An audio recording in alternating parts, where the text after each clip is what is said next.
Monday, August 20th. I'm Scott. I'm Rym. And this is Geeknights. Tonight we discuss why streaming audio is not what it used to be. Let's do this. You know, after all the harping we did, the Visigoths came this weekend, and aside from a little bit of mess in the kitchen, they didn't really destroy the house. I think that's because we harped on them incredibly to not Visigoth, and they Visigothed much less than previous times. I would say they were not Visigoths, but perhaps some other type of goth. Well, the thing is, I'm really proud of them because nothing was broken. This is the first time. Nothing was broken that we know of. Dun, dun, dun. I have yet to find anything broken. It is so far the first time we have ever had a Dungeons & Dragons weekend in our house where something of ours did not get broken. Awesome. But yeah, it wasn't perfect, though, so we can still do better next time, guys. Yeah. It was a good old weekend of D&D'ing and rock climbing and all that. Even though, I gotta say, it's kind of funny that we're a group of people where we'll play D&D for like 6 hours, and then the end of the session will basically be an hour-long arguing match about the nature of role-playing, which ended up being the entire front row crew pretty much screaming at Scott and him yelling back at us. What do you want from me? It was all in good fun. Yeah. Argument's probably just as fun as D&D game anyway. Yeah. Yeah. All right. So, you want to just move to tech news or what? I mean, I'm so kind of bled. I don't know why. Why? You're like this a lot on Mondays and Tuesdays and Wednesdays. Every day? Nah. No, but we sit down to do the show, and then you're like, yeah, I don't care about I just anything. been feeling kind of bleh since last Thursday. I don't know why. I don't know. Are you bored? Are you sick? Are you tired? What? All the above. I don't know. Why? We got plenty of sleep. Yeah, kind of. Yeah? Sort of. What have you been doing in there? I don't know. All right, so. All right, Captain. What's your news then? So last, let's see, August 16th, I think. So that was Thursday. On August 16th, Skype screwed up. Like, whoa, it's not working for almost anybody. You've noticed we haven't done many interviews lately, so I haven't even had a Skype box ready, so I didn't even notice. I didn't notice either because I've stopped logging into Skype on a regular basis, and I only log into it now when I'm actually going to use it. So, sort of like, I didn't know it was down other than the stories on the internet and podcasts who use Skype exclusively complaining they couldn't record over the weekend. And originally, people were like, oh, Skype is down. Oh, shit. Then people said, Russian hackers took down Skype. Whoa, wait. Did people say that, or did Dig say that? There's a big difference between people and Dig. Dig people. Like I said, there's a big difference between people. And now, apparently, I mean, Skype... if Dig represents people, then Ron Paul is like the dictator of the world. Yeah, I know, right? So, Skype, the company, says, as of, like, today, that the reason that Skype went down is because of Microsoft's Patch Tuesday. Now, if you don't know, all right, on the second Tuesday of every month is Black Tuesday because that's when all the Windows updates come out. So if you can find a bug or a security hole in Microsoft Windows or Office or anything on like the second Wednesday of the month immediately after Black Tuesday, you're going to be able to use that exploit, and so is everyone else, for an entire month. Unless it's some crazy, super insane exploit that's ruining the internet, in which case Microsoft might work faster than a month, but most likely it's going to take a month for them to get around to fixing it. The side effect of all this is that partly because of the security problems that keep cropping up, and partly because they get released on one day, and partly because a lot of IT departments really don't understand how to actually update machines, so they'll just let all their Windows boxes automatically get these updates on Tuesday. And Microsoft is not known for thoroughly testing what its updates might do to people's Windows boxes. Yes. So the alternative to doing the Tuesday thing is to manually go and get every individual hotfix for every individual bug from the MSDN. And that, unless you're a system administrator for some giant network and that's your only job, you're not going to do that. That's just not going to happen. Nor should it. Well, there are a bunch of ways you can do it. Yes. I mean, the real problem is a lot of these patches are not super tested or not exact. Like, they'll often fix a problem and cause another problem. And 99% of these problems are not going to cause any issue for anyone unless you you happen to be using X processor, and you happen to be using Y program and Z program at the same time, and you happen to be a werewolf and happens to be a full moon. All right, now wait. Check this. You ready? Skype doesn't say, as you would think, as soon as you hear, oh, Patch Tuesday's killed Skype, you would think, oh, well, obviously something in the patches made Skype not work, right? The software would crash because... Well, wait a minute. If Skype wasn't working in Windows because of Patch Tuesday, what about all the Linux people and the Mac people? Was Skype working for them? No, it wasn't. Huh. Wait. So, and also, if it was a problem on Patch Tuesday, right, with those patches, how come Skype didn't stop working until Thursday or Friday? Well, a lot of that's people don't often get the updates right away at home because apparently what happened is because, Skype, no one's actually, other than the people who make Skype, it's closed source, we're not 100% sure exactly how it works, like 100%. The rationale for this is pretty straightforward, actually. One, they want it to be proprietary because Skype actually wants to make money off all that crap. And two, they make it kind of secret and because they've set it up to where often it'll just make it through firewalls and it'll just kind of get out to the internet, and a lot of things like NAT just don't stop it. And the way to do that is to do some somewhat shady or strange things. I don't think that's the motivation for keeping it secret. Well, I think the motivation for keeping it secret is keeping people from getting free phone calls. Yeah. But basically... Well, the thing is that all that stuff can be solved with their server things, which mediate all the conversations. Yes, but Skype says, according to Skype, I don't know how much I believe this, right, is that because Skype is so peer-to-peer, because it's peer-to-peer. Yeah. When you Skype, you're not only are you Skyping to the people that you're Skyping to, but it's sort of also Skyping to some other people's. It kind of uses people's computers in a way to help the Skype network grow and make sure your packets get there on time and all that jazz, right? Not only is Skype peer-to-peer, but what happened on Patch Tuesday is everyone had to reboot their computers because they got patches from Microsoft.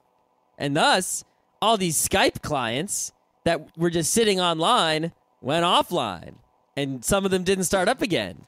And some of them did. And some of them didn't. And as there were less and less people on the Skype network, but more and more of those people were using it, it sort of broke down. So basically what they're telling us is that there need to be people signed into Skype and not using Skype in order for other people using Skype to make calls.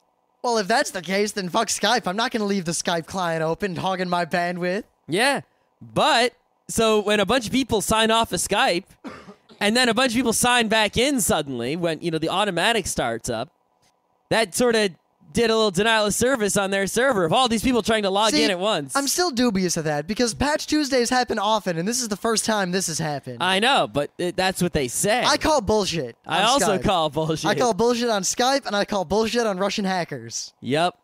Skype is totally making up something here, and it doesn't smell like roses.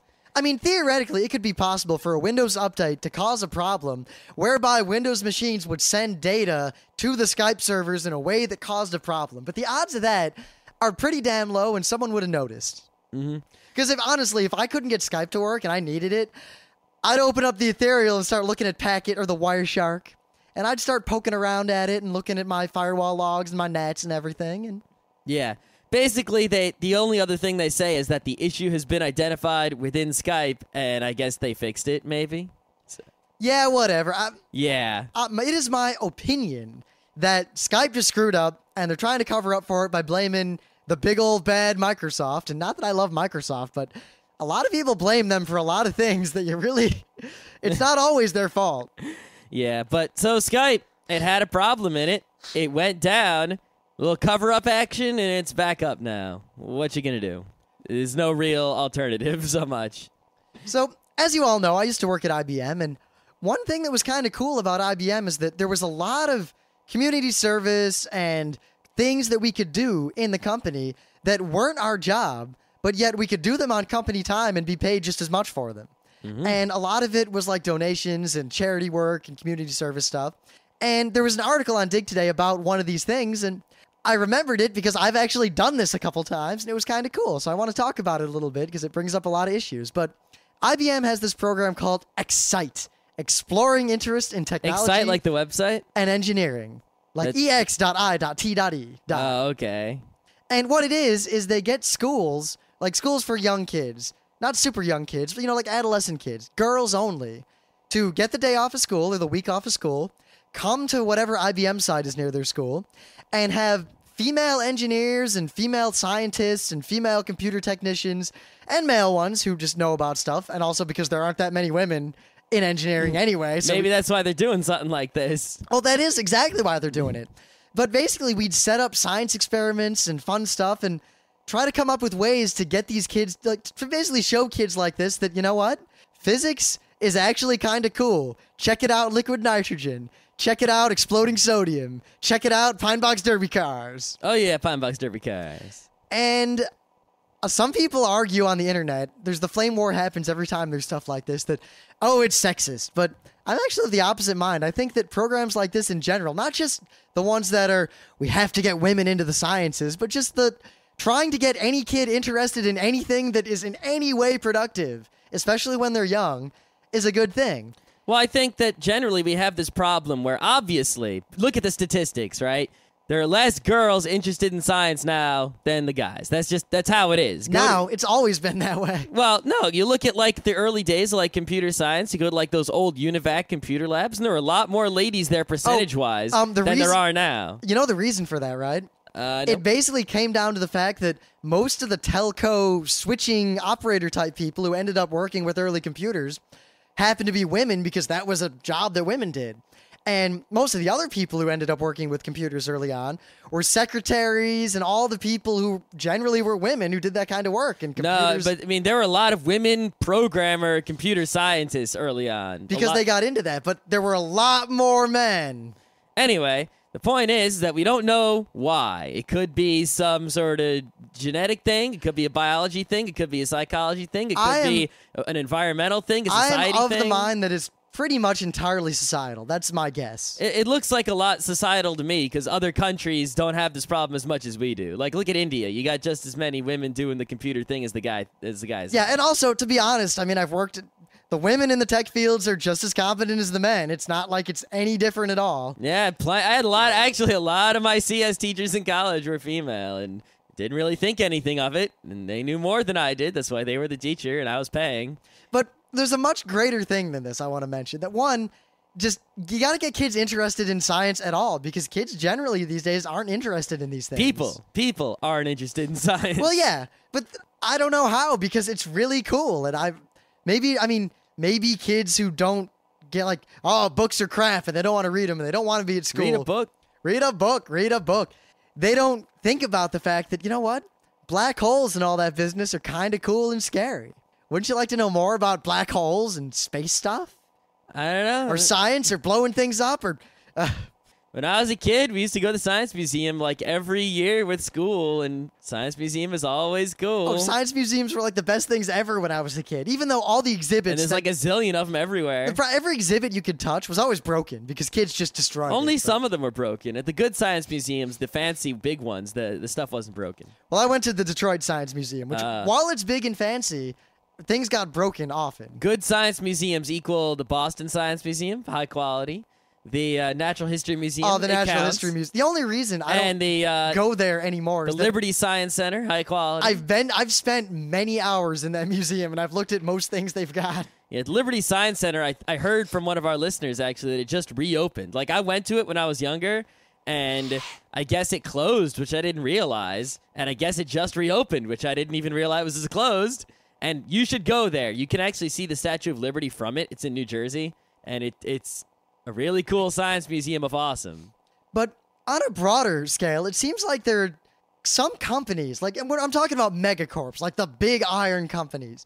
It seems like a lot of the very large tech companies end up doing a lot of community service and a lot of projects that aren't going to make money for the company, but they're going to do some good somewhere, and a lot of outreach. And I don't see that in a lot of other industries.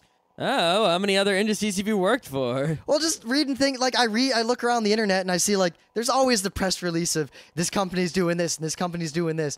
And maybe it's just because the tech companies are more hip to the internet, so they have better internet PR and there's more press about the things they do.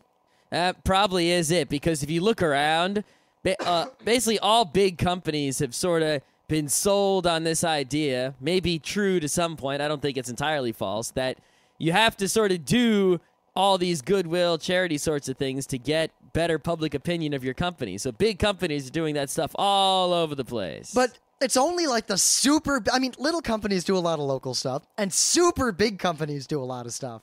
And I really like it, because it wasn't just, oh, they're doing good for the community.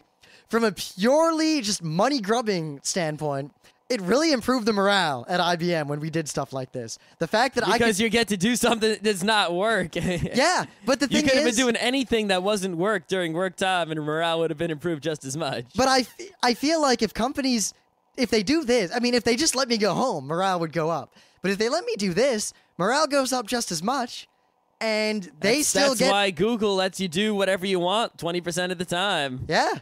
Though I gotta say, by the same token, my current company, which is not as big as IBM, I mean, it's still like a big enterprise, IT, whatever, but it's not nearly as big as IBM.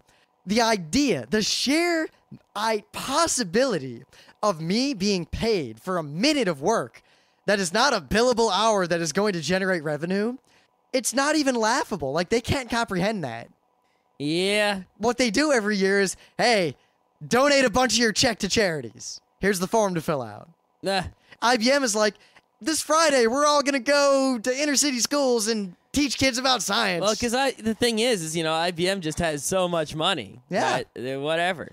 I almost feel we should get back to, I don't know. It's a really complicated idea. I like the idea. Like, it does feel, when companies do that sort of thing, I see the value in improving employee morale and the value in improving public opinion of the company, but it feels kind of like your company does something bad, so you're doing something good separate from what you normally do to cover up for it. What would be better is if the thing your company did, it's your main thing your company did. Like if you're a company that makes shoes, let's say. If the making of shoes itself was a good thing and was awesome, and you didn't have to do other good things on the side. If your main goal of your company was good and awesome, you wouldn't have to separately do other charities to make up for it. See, it's hard to say what the main idea is. I mean, what's IBM doing? They're making technology and selling it to people. That's actually the topic of Douglas Rushkoff's latest book, that companies don't know what they do anymore. They don't do anything. The thing is, I don't think that's true for IBM. My experience is working there. IBM is like a million tiny companies all stuck together, but all the different parts know exactly what they're doing. Yeah. But other companies I've worked for... He's generally talking about companies that, outsource absolutely everything, and then what does the company do? Well, that's really no different than... Like, Scott and I always think, hey, we should open a Cabela's sub shop, because we know it'll make a lot of money out here, because they're outside of Manhattan and, the Bronx, actually down in the city... There is no good place to get a submarine sandwich down here. Not where I live. Fucking anywhere. There's a Subway. We've looked. We can drive up the road 20 there's minutes. Subways and get there's generic, boring delis that all have the same boar's head meat. And to me, a Quiznos is just a slightly more expensive Subway. Yep. It's not like it's a good It's a sandwich. Subway with a toaster. Yeah, pretty much. I think they give you a little bit more meat, but whatever. It's still crap. It does taste better, though. But I don't want to run a Subway or Cabela's or anything. I don't want to manage it. I don't want to have anything to do with it. So what if I had money? If I had money to invest, I would buy the rights to a Subway franchise. I'd hire workers. I'd hire a manager to run it, and I'd just take all the profits. Yep. And that's no different than these companies. What am I contributing to the world at this point? All I contributed was I had a bunch of money in the first place. That's all I did. Yep. And I get to benefit from that pretty much forever. Yep. And a lot of companies, like Scott's saying, and I guess Douglas Rushkoff is saying, do the same thing. Outsource everything, and then what do? Make money. And he says they should concentrate on the thing they do. If you're a company that makes shoes, you should try to make better shoes more efficiently. If you're a company that makes sandwiches, you should try to make better sandwiches more efficiently. And if you do that, everything will be awesome. The thing is, don't worry about that other bullshit. I gotta say, most companies I've worked for, when I'll write a full-on business proposal. Like, if we did this, we could save all this money. And that's what Doug wants you to do. And you know what happens? I give it to my boss, and he says, and he gives it to his boss, who never looks at it, and that's it. They got to read this book. But they don't care because they get paid. I know. That's the problem. That's the problem. Everyone just gets paid. All right. I don't know. I guess I brought this up because I think it's cool and because I did it, and I really enjoyed it. I almost, if I could make the kind of money I make in IT, I'd really like to be just like a high school teacher. I gotta admit. Yeah, high school computer. The best job in the world would be like summer camp director person. But the problem is that job, not enough with the money. And summer only. So Yeah. what you gonna do? But I spent an hour just teaching a group of like 14 to 15-year-old girls what it's like to be an IT guy or an IT girl, I guess, and what you do in IT and what my job is like. Granted, I lied because I said that the job is rewarding and really fun and you get to do cool stuff. Why did you do that? You should have been honest. Well, I was somewhat honest. Uh-huh. The thing is, I wasn't going to come and say, you sit in a cubicle all day designing networks, and then other people take those network designs and make them broken and stupid. You should have told them exactly how it was. That. Why not? You ruined it. You would have been the best person that they were probably sitting there all bored, like, oh, these old guys going blah, blah, blah. You would have come in and been like, yeah, it sucks. Don't work here. And they would have been like, dude, this guy's awesome. See, they actually really liked what I talked about because I mostly just told The thing is, I didn't talk a lot about what it's actually like to be an IT guy, other than the lie that it's really, really fun. I spend most of the time talking about the funny things that happen in the labs with computers and like all the things computers can do and how you should care about computers. Yeah, see, that's good stuff to talk about right there. Yeah, I mean, I guess I could give the whole speech right here, but No, it's all right. I don't know. I brought this topic up. I have a lot to say about it. I didn't really cover in depth anything I had to say about it. Let's do that for a show next Monday, what it's like to be, whatever. I can do that right now. Let's do it next week. It's really unrewarding. If it weren't for the fact that I make piles of money, I wouldn't do it. It's literally the only reason I go to work is because there's a gigantic check waiting for me. Yeah. If I spend an hour doing something I hate, I can at least think, wow, I made like $40 just now. That's the only thing that makes me go to work.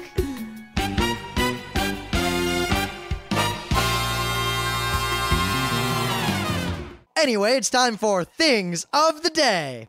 So, you might think, oh, Rym's just linking to another stupid cat video. It's probably one of those cats with extra fingers, which is what I thought it was. So I was sitting there, we're hanging out, weekend, and I thought you were going to do the cats with the box. I wanted to, because that's really cute, but I'm saving that. All right. However, if anyone, there's a video of a bunch of cats playing with a box, and it's mesmerizingly cute, but that's not my thing of the day. So I see this video, the cat with hands. And I assume, all right, it's going to be cats doing things with their paws like hands. It's going to be really cute. And I ignore it, and then later we have people over, and I just click on it. Like, all right, let's watch this. We got nothing else to do. Because that seems to be what the front row crew devolves to as the night goes on, no matter what. We just sit there, watching videos on the internet. Until there are none left. Usually it's the game of someone will say, like, read a book, and someone will go, what? Oh, you've never seen blah, and then we all watch it. And anytime there's one person who hasn't seen a given thing, we all watch it. But I click on this, and it's not just a cute video about cats. In fact, it is a really fucking creepy video about a cat.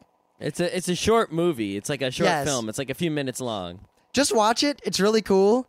It's really weird. You'll probably predict what's going to happen at the end about 30 seconds before it happens. Unless you're an idiot, but what you gonna do? The thing I want to really point out It's really is that hard to make something that's unpredictable these days. the thing is, it's really what I like about it, and this is the one of those few things that really kind of... Lovecraftian. Well, no, it enters that plateau of the weird or the shallow weird canyon or all the different... whatever that thing is, where something's realistic enough, but not realistic enough. You mean the uncanny valley? Yeah, that's what I was thinking of.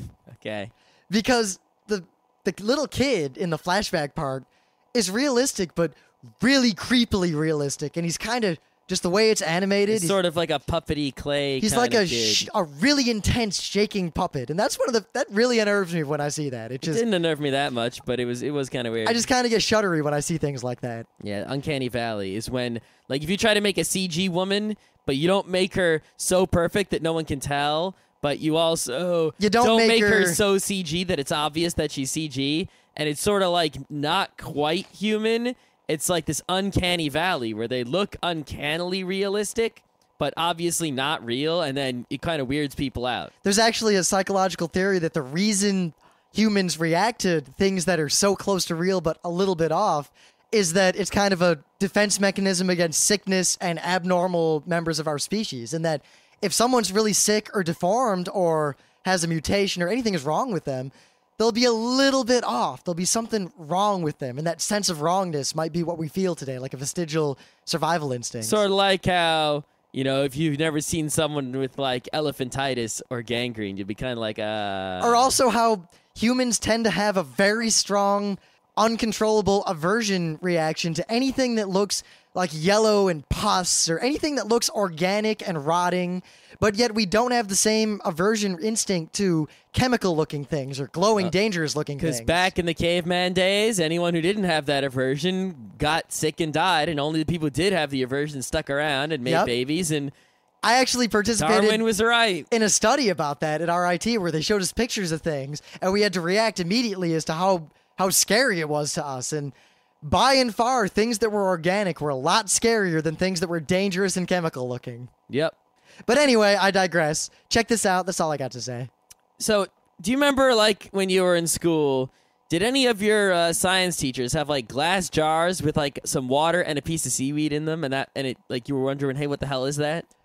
We had a brain at my high school, a human brain. Like, I just remember, for some reason, I don't remember specifically, but I do remember there being, like, glass jars with some water and, like, a piece of seaweed in them. I don't remember that at all. Anyway, what those are, if you wanted to know, it's a biosphere in a jar, and you can make one. And it's pretty cool, because you get a jar with some water and a seaweed, and maybe, like, I don't know, a shrimp or a sea monkey, or maybe nothing, maybe some rocks and a picture a plastic skeleton or a plastic pirate or something, and you can get stuff to live in a jar that you put like on the windowsill in the sun for a very long time, possibly forevers. Well, I've seen a lot of those things where they're sold in a store, like a pre-made one. It's like a glass sphere, and there's some brine shrimp and a little bit of some kind of plant. You got to put it in the sun and all that business. I like that stuff. Well, Make Magazine, which is possibly the only magazine that might still be worth buying, even though, if anything, if this tells you anything, I still haven't bought it yet. But here's a video that says how to make a tabletop biosphere, and I think I might do this. The thing is that the problem is here, right? If you already have, say, a fish aquarium, you already have everything you need to make this, and you'll barely use any of it. If I want to make this, I've got to go to, like, the fish store and buy, like, those chemicals they use on the water and stuff like that, which is enough to make, like, 1,000 of these. Luckily, there's a fish store right up the road. No, but I mean saying, like, I'm going to have to, the smallest amount I can buy is enough to make, like, 1,000 biospheres. We could always go to a store where they use that stuff anyway and just say, hey, I'm making a biosphere. If I give you $5, can I borrow this much of all these things? I think I just might also buy a fish in a bowl. Actually, if you're ever out, I mean, there's some of these around, but down in the Bronx, I don't know if it's still there, but at the Children's Hospital at Montefiore Medical Center in the lobby, there's a gigantic one of these. It's like 4 feet in diameter, and it's just this big glass sphere. And there's actually a really cool kind of Carl Sagan, Cosmos, We're All Star stuff, check it out, evolution thing there that's really cool. Nice. And in the middle of it is this gigantic little biosphere. Alrighty. You sure it's not just an aquarium, but it's actually a... Yeah, I'm sure, because there's a big thing about what it is explaining it. Pretty cool. Yeah, and it was, when I last saw it, very pointedly in the sun. That's necessary for the biosphere. Without the sun, it'll just be like, the seaweed dies and you're done for. Right. So, if you might have noticed, we do a podcast, and the podcast is not streaming to you live over the internet.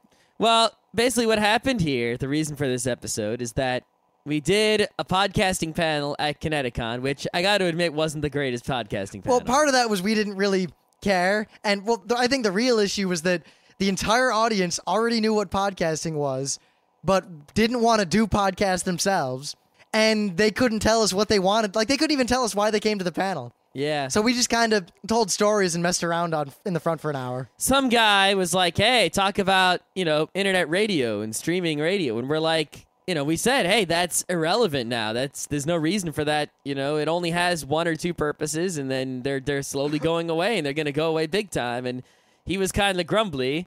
And then afterwards, he came on our forum, and he was super grumbly and made a crazy batshit argument, and everyone was, yelling at him, and it was pretty much everyone versus him. And he didn't counter anyone's points whatsoever.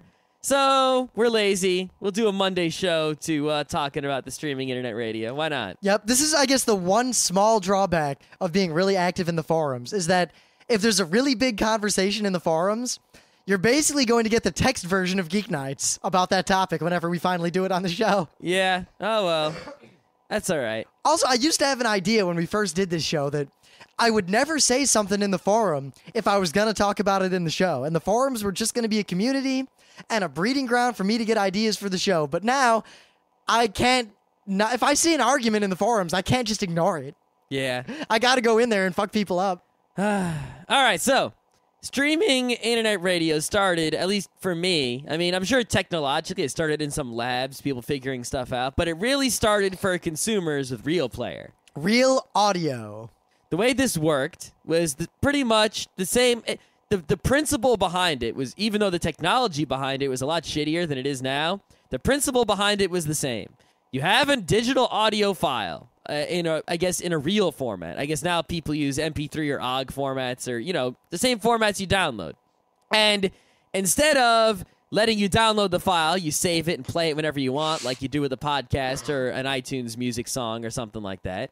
They send it to you slowly. Not slowly, but at a rate equal to the time it takes to play. So let's say you have an MP3 that's 128 kilobits per second. Well, if I send you over the internet 128 kilobits of data every second, and you play it as it comes in, you can hear the MP3 as you download it immediately.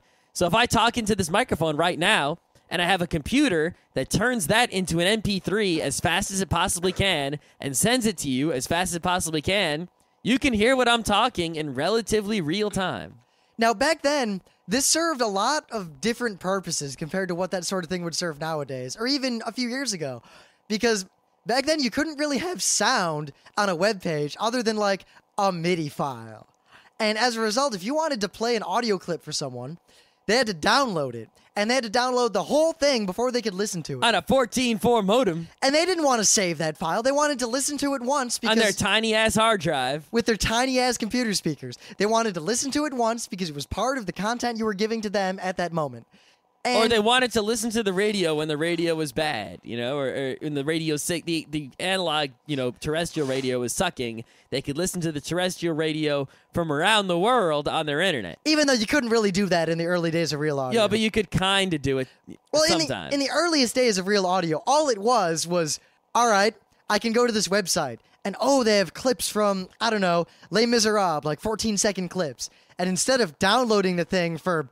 a minute, and then listening to it, you hit play, and then you could just listen to it pretty much right then. Also, it was used early on to give you previews of CDs you were going to buy. So you'd go to, like, CD Now, which I don't think exists anymore. I think it got eaten by Amazon. And you'd say, do I want to buy this CD? And since you couldn't download MP3s, really, in those days, you would go and click and say, let me hear part of that first track, or let me hear that, hit single, and it would start playing it for a few seconds, like 30 seconds or so.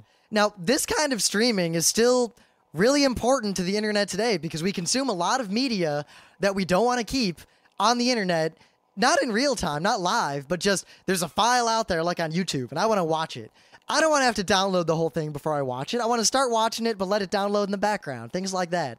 And that is... most things just do that nowadays. It used to be a big deal back then, but now, like, if you click on the MP3 link in our show on the website, it'll probably just start playing in your browser long before it's downloaded. Yeah, unless you right-click on it and say Save As, and then you'll download it. Yeah, and that's not really what we're talking about, because that is so ubiquitous that it's not even an interesting technology anymore. It's not anything special. That's just the way you can download files now. It has to do with the way headers are, and players are smart enough to figure out what the data is supposed to be and all that business and UDP that we're not going to get into. Right.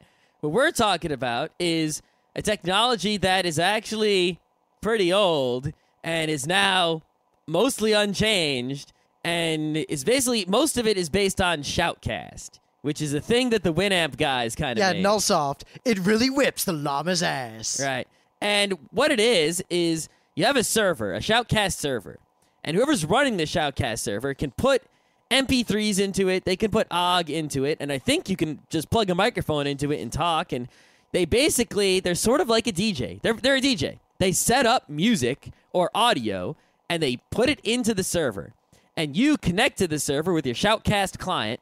And the server sends you the audio that's currently being put into it in real time. So if you stop and come back 5 minutes later, you just missed 5 minutes of whatever was going on that server. Now, on one hand, when this first was able to be done on the internet, it was really cool. Because, all right, now I can listen. Of course, it was cool in the same way that when multimedia computers came out, oh shit, I just watched a 2-second video of Martin Luther King on my computer. That was awesome. The same reason Microsoft Encarta. Oh my god, I just saw like 5 minutes of Star Wars in incredibly low resolution on my computer. And when I say low resolution, we're talking like 100 by 100. Yeah. So the thing is, it did and still does serve a few purposes. The reason it was kind of popular, not super popular, but kind of popular, was that you didn't have many ways to get. I mean, MP3s were around, but they weren't so easy to download with a ship modem. And because MP3s, while low quality, no one was making them at stupidly low quality. But streaming audio in those days was stupidly low quality. Part of the reason for that was just that modem sucked. that, and it took a while to make an MP3. Back in the day, it was not trivial to make an MP3 file. Yep. And people didn't have the hard drive space to hold MP3s for a lot of them. So you would go to a website and you'd figure out what genre of music you liked. You'd click a button and Winamp would just start playing that genre of music. You didn't have control over exactly what song. You couldn't really pause and come back to it. It was pretty much just the radio. But it was better than the radio because you could choose what you wanted, and there weren't commercials really, and the terrestrial radio, the signal might not be coming through perfectly, and the audio quality be kind of shady. Granted, and there were ads. You had the same problem with streaming audio back then, in that the audio would often just cut out for a while and rebuffer, and the server would go down when too many people connected, and all sorts of crap. Yep. But it did have the main advantage over radio is that you could click a button and get techno coming right in. You still can, to this day. And there was no techno on the real radio. It just wasn't happening. Now, of course, when the MP3 bust happened, meaning when the RIAA and all those people suddenly realized, wait a minute, there's an internet, we better put a stop to this. Basically, Napster kind of put down the Shoutcast a bit. Yes, and then the RIAA put down both the Shoutcast and the Napster. They didn't really put down the Shoutcast so much. Yeah, what they did is they sort of... The problem is that legally speaking, they've been pushing legislation and have pushed legislation in the past that forces the internet radio stations to be treated differently than terrestrial radio stations. And they have to pay royalties for every song they play, whereas usually terrestrial radio stations get paid by record companies to play certain songs as opposed to others. It's the opposite with the internet radio, where the internet radio station has to pay the record company all these royalties, most of which don't go to the actual artists, blah, blah, blah. It sucks. Well, that's not really the issue, because the thing is, a lot of the, Shoutcast or whatever streaming audio stations back then were just guys running them without they didn't care or know about the law, and they just played the music they liked, and the RIAA got rid of all that. Those guys got shut down. So internet radio started appearing, run by the corporate types, and a lot of actual radio stations started streaming stuff and just paying the royalties, and it was basically just the radio, but on your computer. Yep. And I mean, there are people out there, and there is a use. I occasionally use streaming audio. For example, I'm at work. My iPod is full of podcasts, or maybe it doesn't have that much music on it, or maybe I've listened to all the music on it. I'm sitting at work, or I'm sitting somewhere where there's an internet connection, and I want music, but the FM radio sucks balls, and I just want to listen to music. I don't care what music. I just want to pick a genre and go, and it's useful for that purpose. But it really doesn't have too many other useful purposes that I could think of. I mean, do you use it for anything? Well, I mean, the only thing I would use it for is, like Scott said, the music thing. Because if I just suddenly want to listen to some music, unless I have a bunch of music on my iPod or something, I'm just out somewhere. Or even if I'm at my computer and I want to just try out a bunch of new music or see what new things I can find, I don't particularly feel like going out and downloading something just to see if I like it or not. And I don't particularly feel like digging through my MP3s trying to make a playlist and deciding. It's a lot easier to just not decide and say, give me music in this genre, and if it's no good, I can just push stop. Yeah. Yeah, so in that case, I really don't mind internet radio, and I think that it's just a nice button that I can click on to make background noise at any time. Now, granted, there's an issue now with internet radio in that basically because the content producers of the big, RIAA types have decided that they're afraid of this kind of streaming because people might rip the stream and get their MP3s without having to pay. they're basically trying to destroy it by making the licensing fees so absurd that no one but them could possibly run an internet radio station and make money. Some people will still be able to run them, but only people with money. Amateurs will not be able to play RIAA music on them without paying the big bucks. Now, granted, I am of the mind, it's not a very popular opinion on the internet, that's perfectly fine and they should make the royalties $1 billion for all I care, because if the market will decide, and if they decide to make their music so expensive for people to play, all the amateur DJs out there are just going to use non-RIAA music. And while that's awesome, and I think that's pretty cool, I totally like that action, it's right up my alley, when you look at the numbers, right, on all the listeners of internet radio stations, people are listening to, like, the genre stations, like hits of the 70s, hits of the 80s, metal hits. Well, I That's can what say people this, are listening to. because I actually, at IBM and at my work, I end up just dealing with computers. I run into a lot of people who installed internet radio, whatever, on their computer, and they listen to it a lot. And I talked to them a lot about that, way before we did podcasting or anything. And those, generally, a lot of the people who listen to those things don't know anything about MP3s, or they don't understand. All they know is, I want to listen to the radio. I don't get radio inside. My friend told me I can go to the whatever and listen to the radio. I clicked on it and I listened to the radio. At RIT, when I worked in that office as a part-time job, the boss would just go to that and click on a genre and just listen.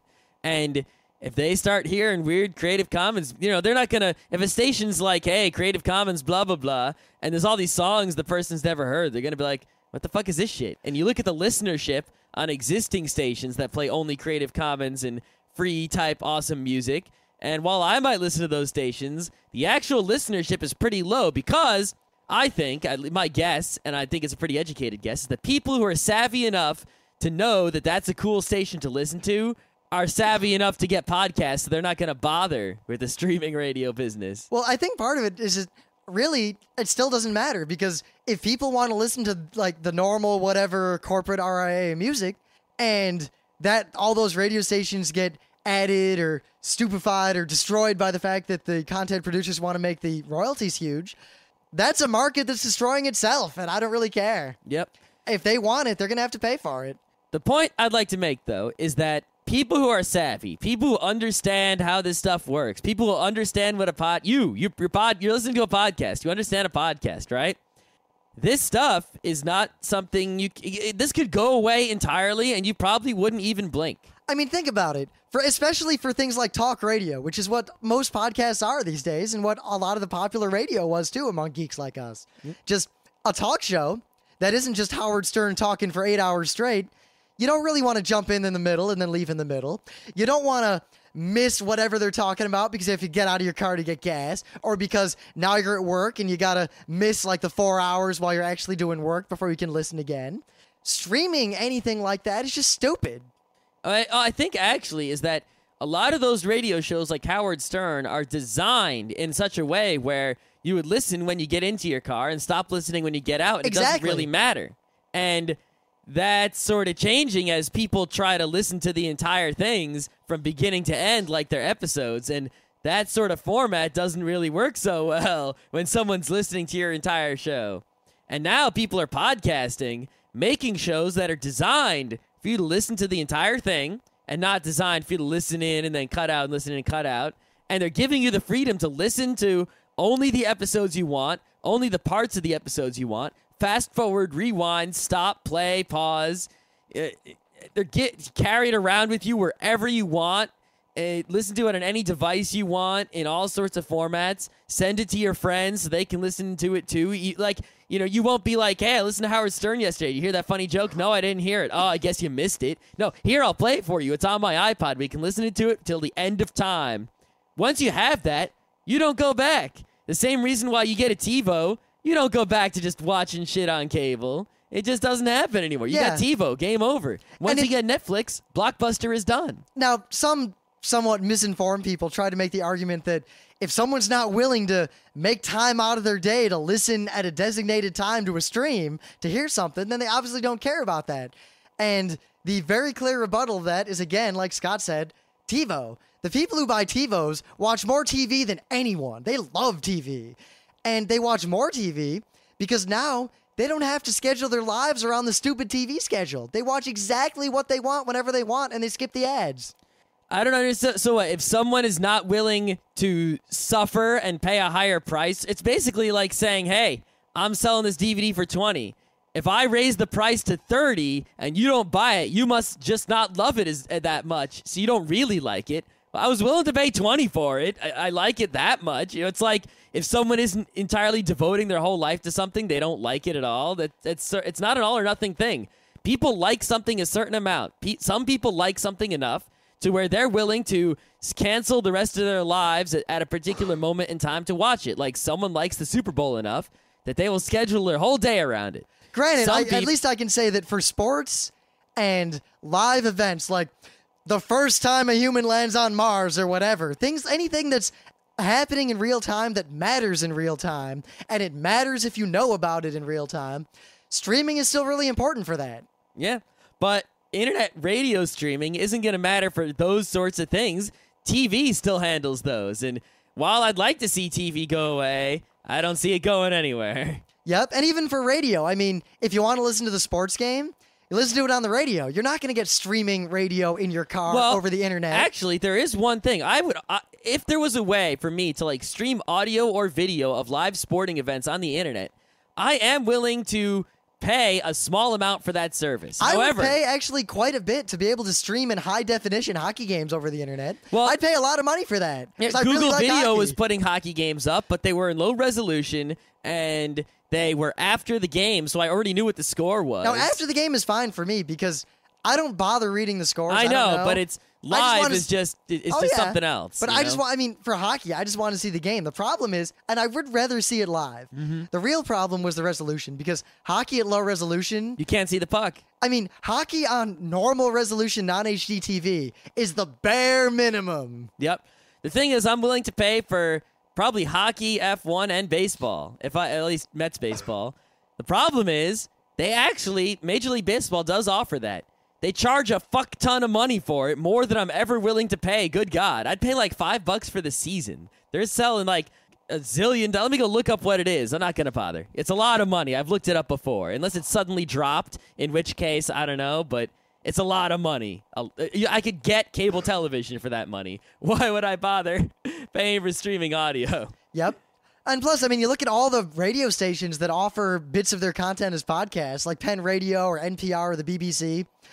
A lot more people from all the statistics that get published listen to the podcast than bother listening to the radio. The other thing is that when you're broadcasting, an advantage for the person broadcasting, when you put a podcast out, you don't know exactly how many listeners there are, but you know about. For example, you won't know that you have exactly 1,032 listeners, but you will know that you had between 1,000 and 1,500. When you do terrestrial radio, right, you know jack shit because you're going on Nielsen ratings, which are all crap. Yeah, if you look up sometime how the radio ratings work, and that is probably the reason that most radio sucks. Yep. I mean, we live in New York City, where, like, right here, we get so many radio stations that if you just turn on your radio with a normal antenna and you don't skip, like, to the stations that are coming in the strongest, but just skip megahertz per megahertz, every single step of the way is a clear as day radio station, and most of them are playing the exact same music. Not like they're the same station, but they're all playing the same kind of music. They're all the same genres of music, and it's just all kind of crappy. Yeah, you're not going to find, unless you go to the way ends of the dial at the weird times, any sort of weird music or, the kind of stuff that's commonplace on the internet. My favorite thing is if you're driving somewhere in the middle of nowhere at like 3 a.m, turn on AM radio, and you're going to find some crazy guy talking about something crazy. You're not going to find Derek the Bandit Sound Republic with South African psychedelic trance. See, honestly, that's the other thing. While I can see, just hit an internet stream and get some music, genre, whatever, I can't really do that in my car, and the technology to let me do that in my car is still a long way off for the price I'm willing to pay. Yeah, while streaming radio has that purpose, when it's good in an office or in your room when you're bored. Time-shifted media has the same thing. There's genre podcasts that are just all the music you want, all the blues you want, all the techno you want. All the rock you want, all the classical you want, and if it's in a podcast, well, you can just load up your iPod with a bunch of episodes of that podcast, Listen to it in the car. It does everything streaming radio does and more. So why do we need the stupid streaming? It's sort of redundant now. Also, streaming is really, at this point, beyond the reach of amateurs in the sense that if you get at all popular, you're totally screwed because the amount of bandwidth it takes to stream audio will pretty much crush any consumer-level connection if you have more than a handful of listeners. Yeah, I mean, you need to, for every listener, like let's say you're doing 128 kilobit per second MP3. You have 2 listeners. That means you need enough bandwidth to send out 256 kilobits of data every second. Let's say you have 1,000 listeners. Oh, crap. Now, theoretically, with IPv6 and fancy networking things, there are ways around that where you send one packet out and then routers send it to all the people who want it, but none of that works in practice the way you would want it to. Nope. And the thing with a podcast is while I still have to pay bandwidth, because if 1,000 people download my 50 megabyte MP3, that's 1,000 times 50 megabytes, but it doesn't matter how fast they get it because they're not listening to it until it's done. So if it's kind of slow, that's okay. Also, they don't do it all at once. They do it at different times. Sure, a lot of people are going to automatically download it when you put it up. A lot of people are going to tend to download it when they get home from work or when they wake up in the morning. But it's not all at once. And that makes a tremendous difference, like a ludicrously tremendous difference. So, you know, if at the time when a bunch of people are downloading it, it'll be slower. And the time when a few people are downloading, it'll be faster. Hooray. Whatever. Yeah, I don't know why we did a show selling podcasting to people who are listening to a podcast. Yeah, it's kind of silly. We just didn't have a lot better to do, I'll be honest. Yeah, and I just kind of wanted to, you know, we had an argument. An argument that, and I'm going to say this pretty much openly and straight up, we won that argument without taking a single point of damage. If this was Burning Wheel, we did not lose a single point of the body of our argument. In fact, somehow we gained points. Streaming audio, kind of going the way of the dodo bird. Podcasting, while not guaranteed to be this lock-in to the new media hegemony. Yeah. Hegemony. Podcasting, I actually don't know how to pronounce that word, which is rare. Podcasting is probably not like the end solution to this, but at the same time, even if the internet were ubiquitous and everywhere, and your car stereo could just stream audio till the cows come home. I love the fact that I used the phrase "till the cows come home" in reference to very high technology. I know. But even in that sense, why would someone bother streaming when they can just time shift and listen to the exact show they want to in their car and pause it when they get out to get gas? Yeah, and I know people are going to say, oh, well, you can grab the streaming audio and save it and blah. But that's Why not bother? something the average consumer can do, and why bother? Why go through the extra effort? I mean, while we could offer the shows live periodically, and we're thinking about doing that over Skype to see if people want to just listen to a Raw Geeknights, that's not... we would do that because we wanted to for fun, not because it would help us in any way. We're not going to gain listeners or get anything out of doing that. Yeah, and think about it. Would you if you could only listen to Geeknights at say 5 o'clock at night I guess it's a late show, 11 o'clock at night, Monday through Thursday. How many times would you listen? How many times do you listen now? And how many times would you listen if it was 11 o'clock at night, Monday through Thursday? And also, as my final point to just hammer this down, the person who made this little shitstorm of a crappy argument against us, I would just like to say that we have a solid 4 figures worth of listeners. Very solid. And he has a solid 1 figures worth of listeners. Also... And that wasn't just his listeners. That was the most listeners he'd ever had at once. Also, it seems that he's now listening to the show. So we win. For someone who's not a fan of the podcast, there's likes a possibility that he is smart and he is doing what we have done with other crappy podcasts in that we make fun of them or we try to start an argument with them. We don't do this recently, but we used to. And then they get mad and say something about it and link to us, and then all their listeners listen to us and just keep listening. That might be what he's trying, but I don't think his cunning plan was thought out the way he thought it was. Well, you just gave him the cunning plan, so if he doesn't take advantage of it, he's a tool. Well, we never linked to him, and he never even really linked to himself, so... Yeah. Oh, well, whatever. Granted, if even a fraction of you guys actually listened to him, I guarantee it would take his server down like that. Nah. Streaming audio, not the greatest. And before we go any further, I don't have music ready for it, because I haven't really bothered, and I don't want to steal music. I know a lot of podcasts just take music they like and put it in their show, but we try to be, somewhat legal and legit here. I got a geek bite for you. Beep, boop, boop, ba-dee, ba-dee, boop, boop, boo. I don't know if that's the best music. No, probably not. But it's kind of like the music we used to do when we first did the show. Remember that? The original Geeknights opening theme? Don't tell people. They don't know about that. I'm not going to tell them what it is. I'm just going to tell them that the opening theme used to be different. It did? And if they know where to look, they can probably hear it. Yeah? Anyway, our friend Kate decided that we had to watch this one day. And she described it, and she showed us the cover.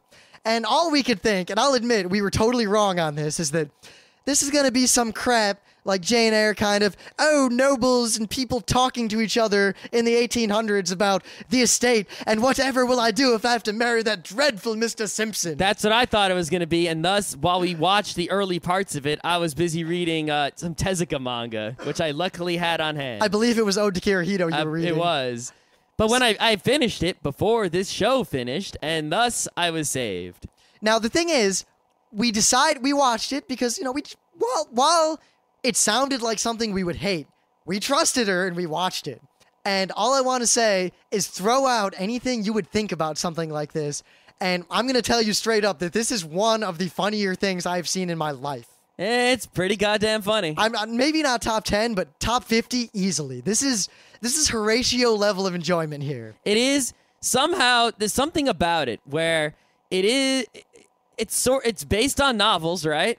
It's sort of the same. It's based on a pretty damn good novel too, from what I look. It's a 17/1800s historical, fictional, but realistic mini-series of television movie things. So it's very similar to Horatio, and it gives me the same level, almost the same level of enjoyment. It's not quite as good as Horatio, but it's the same type of enjoyment. Though it seems like a lot of these British kind of things. We haven't even said what it is yet. No, we haven't. They have this formula of set up a situation where you like some characters and don't like some other characters, and things build up and things build up. And you kind of know how it's going to end, but you don't know the details. So it's not the end that matters, it's the journey. And then there will always be the point where everyone gets exactly what they deserve in the most epic and hilarious and wonderful and satisfying possible way you could ever have it be. That's what I love. I love that action. I mean, that's right up my alley. That's like 11 pins knocked down at once. Sophie! Sophie! Oh, Sophie. If we did a whole show. The atheist. Oh my God. All right.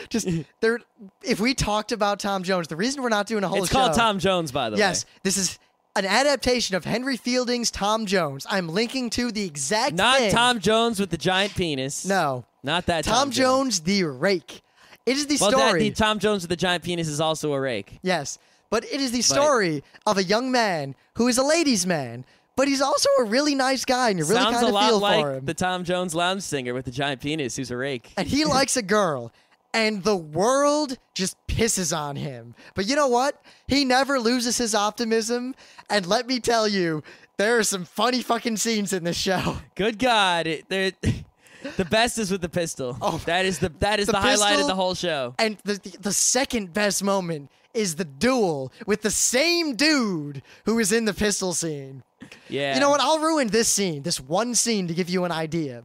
So there's this guy, and you'll know him when you see him because you're going to hate this character. He's an ass. Like, this character has no redeeming qualities, especially when you get to watch The Rape of the Sabines. Oh, The Rape of the Sabines. Oh. He disembarked. Ooh. And then he doesn't like this guy who is like the most awesome guy ever, who's basically alternates between drunken and raging and sometimes crying. And he's like the most loving, angry drunk. And you really feel for this guy, and he's hilarious, but this evil guy is so just fancy, nancy pansy, and he gets insulted. So he's like, I figure Rym would like that kind of guy. Well, blah, blah, blah. And he kind of saunters over and pulls out this tiny little white glove and kind of like pops him in the face with it. He's like, blah, blah, my honor. And the guy just looks at him, smiles, hauls up, and punches him across the room. It's quite the hilarity. Now, the only reason we're not doing a show about it is that it would be nothing but us recounting hilarious scenes and laughing at each other for like an hour. I mean, this thing starts off in like a little village in England somewhere. where, you know, there's sort of like hanky-panky going on, but he really likes one girl, but he's still hanky-pankying. And then craziness in London, OMG, and oh God. Pretty much, if you liked Horatio Hornblower at all, you'll like this just as much. Oh, yeah. I'm serious. Even if you only liked Horatio for the boats, this has no boats. And but the Navy is in it, slightly. Yes. Pardon me, sir. Have you ever considered a career in His Majesty's Navy? Why, yes, I... Gotta go. Yeah. But, even if you've never... Well, one, you should watch Horatio Hornblower because goddamn. And you should also watch this. I can't recommend this enough. Good God. Yeah. Nice geek bite. Also, it's like $36 on Amazon. Oh, sweet. And I'll point out, I might just buy it. I'm thinking of buying it now. I don't really want to watch it. Oh, maybe. I kind of want to own it to lend to other people. I kind of want to get it to get some clips out. Oh, that'd be some good audios. And also, I just want to point out, there's no Amazon refer or anything in the link I'm making. So it's not like we're trying to make money off of telling you to buy this stupid thing. Yeah, other people, you know, whenever you go to a blog and they link to Amazon, if you actually click on that link and buy the thing on Amazon, that blog gets money. So instead, you should go to Amazon directly and search for whatever it is they were trying to sell you. And then... The thing is, I wouldn't be above doing that, but if we ever talked about something on the show and linked to it like that, we would tell you openly that we did that. In the link, we would also say, this is a refer link that will make us money. We would never lie. We would never hide it. But yeah, other blogs would just link to things on Amazon and not say it's a referral link. It just kind of, you know, here, I'm linking to Amazon. You don't realize it because you don't look at that incredibly complicated URL, and you don't understand what's going on. But yeah, people make money off of that. Amazon gives them money to sell books. So seriously, we're not making money from Amazon. We're just trying to tell you to go buy this because it's awesome. We stayed at their house a lot later than we'd planned on just to watch the rest of it. And it was worth it. The scene, like the climax is at the end.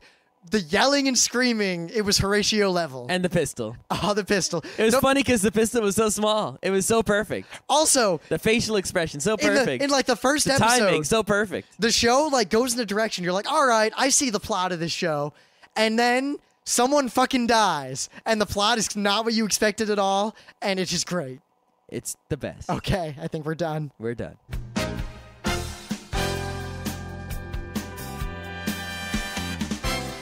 This has been Geeknights with Rym and Scott. Special thanks to DJ Pretzel for the opening music. Be sure to visit our website at www.frontrowcrew.com, where you'll find show notes, links, our awesome forum, a link to our Frapper map, and links to all the RSS feeds. We say feeds plural because Geeknights airs 4 nights a week, covering 4 different brands of geekery. Mondays are science and technology. Tuesdays, we have video games, board games, and RPGs. Wednesdays are anime, manga, comic nights. And Thursdays are the catch-alls for various rants and tomfoolery. You can send us feedback by email to geeknights@frontrowcrew.com. Or you can send audio feedback via Odeo. Just click the link that says Send Me an Audio on the right side of our website. If you like what you hear, you can catch the last 100 episodes in iTunes or in your favorite podcatcher. For the complete archives, visit the website, which has everything. Geeknights is distributed under a Creative Commons Attribution Non-Commercial Share-alike 2.5 license. This means you can do whatever you want with it as long as you give us credit, don't make money, and share it in kind. Geeknights is recorded live with no studio and no audience. But unlike those other late shows, it's actually recorded at night.